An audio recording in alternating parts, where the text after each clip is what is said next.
Okay students, एक और important चीज़ है कि सीरीज और पैरेलल कॉम्बिनेशन में अगर कैपेसिटर या इंडक्टर्स लगे हों तो आपने उनको इक्विवेलेंटली कैसे सॉल्व करना है। जैसे आप इक्विवेलेंट रेजिस्टेंस फाइंड करते थे, ऐसे ही आप इक्विवेलेंट इंडक्टेंस और इक्विवेलेंट कैपेसिटेंस भी फाइंड कर सकते हैं। तो बजाय इसके कि मैं छोटे छोटे सर्किट से आपको, क्योंकि आपको इक्विवेलेंट रेजिस्टेंस सॉल्व करनी आती है, तो आपको वो नॉलेज यूज़ करते हुए कि मैंने दो सर्किट यूज़ किए हैं जिससे होपफुली आपको इक्विवेलेंट कैपेसिटेंस और इक्विवेलेंट इंडक्टेंस फाइंड करना भी समझ में आ जाएगा। तो पहले आते हैं इंडक्टेंस की तरफ।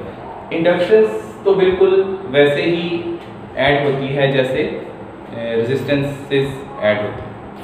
जैसे आप रेजिस्टेंसेस को इक्विवेलेंट रेजिस्टेंस फाइंड करते हैं, पैरेलल में वो रेसिप्रोकली ऐड होती हैं और सीरीज में वो डायरेक्टली ऐड हो जाती है। अगर मैं L इक्विवेलेंट फाइंड कर रहा हूँ तो यहाँ पर मुझे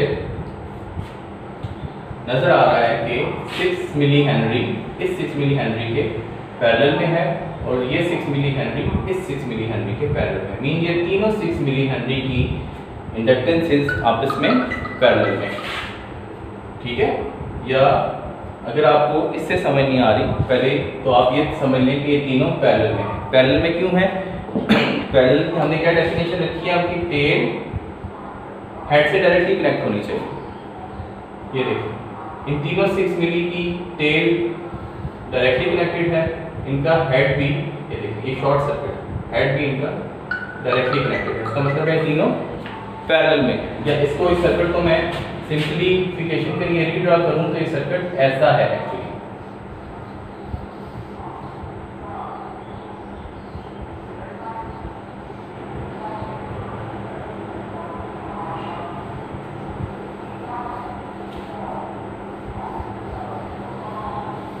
ये वाला 6 मिली ये है, ये वाला 6 मिली ये है,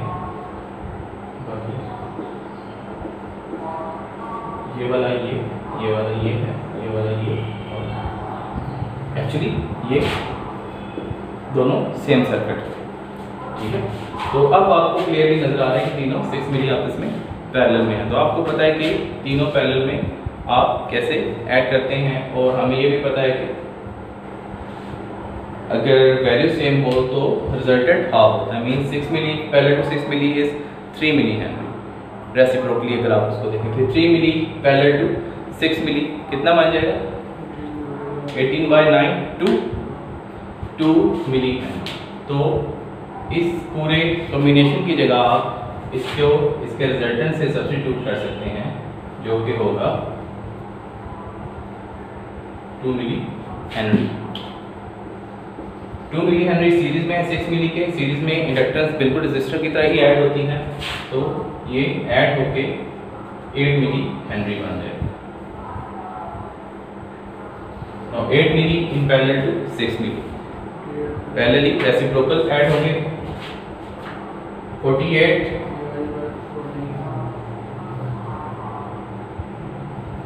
मिली स्क्वायर डिवाइड बाय 14 मिली,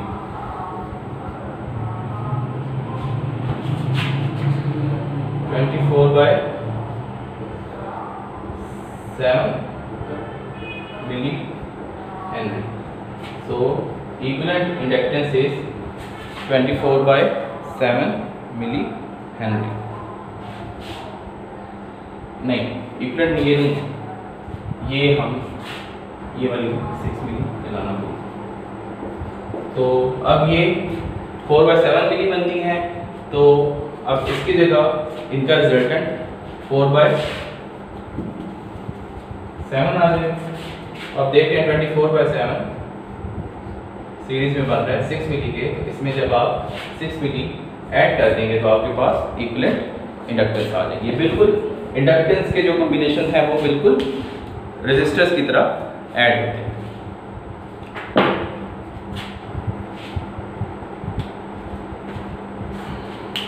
तो इक्विवेलेंट इंडक्टेंस क्या होगी, 24/7 मिली प्लस 6 मिली कितना बनता है 66।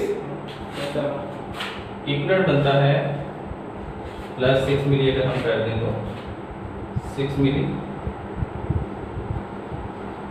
Plus 24/7 milli is 66 by 7 milli henry, ये होगी इक्विवेलेंट इंडक्टेंस। तो इंडक्टेंस के सीरीज कॉम्बिनेशन, पैरेलल कॉम्बिनेशन बिल्कुल रेजिस्टर्स की तरह ही सॉल्व होते हैं। तो ये तो होगी इंडक्टेंस।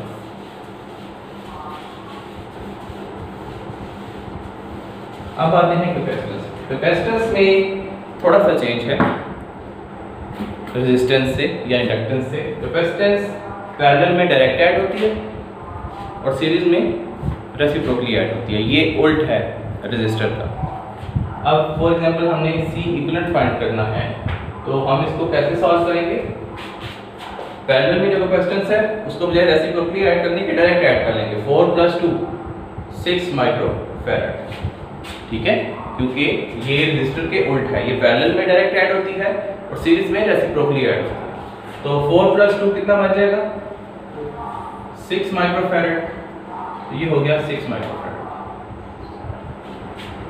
अब 6 और 3 रेसिप्रोकली ऐड, ठीक है, सीरीज में ये रेजिस्टर की तरह ऐड नहीं होते। तो ये अब एक्चुअली 6 + 3 नहीं है, ये क्या होगा? 6 micro into 3 micro divide bye 6 + 3 micro which is 9 micro. क्या बनता है?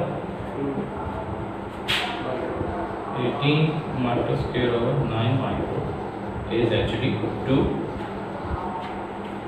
माइक्रो। तो सीरीज में ये कैसे ऐड होंगी? 1/c किसके इक्वल होगा? 1/6 माइक्रो प्लस 1/3 माइक्रो। तो इस तरह से ऐड होके बनता है 2 माइक्रो। तो इसको सब्स्टिट्यूट कर देते हैं, एक ही कैपेसिटेंस 2 माइक्रो एम्पेयर्स और रिजल्टेंट इज 2 माइक्रो। अब 2 माइक्रो पैरेलल में है 2 माइक्रो के, तो पैरेलल में हमने पहले ही पढ़ा है कैपेसिटेंस डायरेक्ट ऐड हो जाती है, तो रेसिप्रोकली ऐड नहीं होती रेजिस्टर की तरह, बल्कि पैरेलल में डायरेक्ट ऐड हो जाती है। तो 2 माइक्रो + 2 माइक्रो 4 माइक्रो हो जाएगा। ये हो गया 4 माइक्रो। अब तीनों कैपेसिटेंसेस सीरीज में आ गई हैं, तो ये तीनों रेसिप्रोकली ऐड होंगी। पहले क्या होगा? 3 micro into 4 micro divide by 7 micro,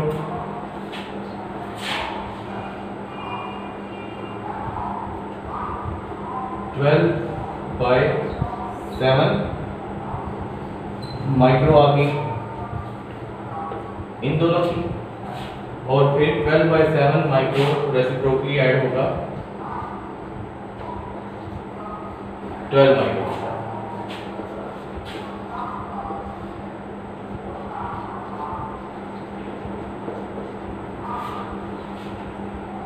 ठीक है, रेसिप्रोकली ये दोनों ऐड। तो ये सॉल्व होके क्या बनता है? इक्विवेलेंट जो आपकी कैपेसिटेंस बन जाती है 1.5 माइक्रोफैराड। तो अगर ये रेजिस्टर होता तो सिंपली 3 + 4 + 12 सिंपल ऐड हो जाते, लेकिन ये कैपेसिटर सीरीज में लगे हुए हैं, तो कैपेसिटर सीरीज में रेसिप्रोकली ऐड होती है। पहले इन दोनों को रेसिप्रोकली ऐड किया like this, 1/3 micro plus 1/4 micro is 1/c। फिर इसका जो आंसर आया वो 12/7 आया, उसमें ऐड किया 12 को, 1/12/7 प्लस 1/12, तो रेसिप्रोकली ऐड होके इनके जो इक्विवेलेंट कैपेसिटेंस बनती है वो 1.5 माइक्रोफैराड बनती है। तो ये छोटा सा टॉपिक था, क्योंकि इसका बैकग्राउंड में आपने रजिस्टर्स वगैरह भी किए हुए हैं, तो होपफुली आपको ये क्लियर हो जाएगा। इसकी सर्किट हैं, डिफरेंट कॉम्बिनेशंस आप सॉल्व करेंगे, आप प्रैक्टिस करेंगे इसकी असेसमेंट की, इसकी एक्सरसाइज की, तो ये आपको काफ़ी क्लियर हो जाएगा। अगर उसके बावजूद आपको कोई प्रॉब्लम होती है तो आप मुझसे ग्रुप में पूछ सकते हैं। तो ये है आपका 6th चैप्टर, जिसमें हमने इंट्रोडक्शन पढ़ा कैपेसिटर का और इंडक्टर का, और अगर किसी सर्किट में इंडक्टर और कैपेसिटर आ जाए तो आप उसको कैसे एनालाइज करते हैं, ठीक है। क्योंकि ये दोनों स्टोरिंग एलिमेंट हैं, तो इनका एनालिसिस थोड़ा सा रेजिस्टर से डिफरेंट होता है। तो वो क्या डिफरेंट है इस पर्टिकुलर चैप्टर में हमने वो डिस्कस किया कि ये दोनों चार्ज स्टोरिंग एलिमेंट हैं, ये एनर्जी स्टोरिंग एलिमेंट हैं, ये एनर्जी को स्टोर करते हैं।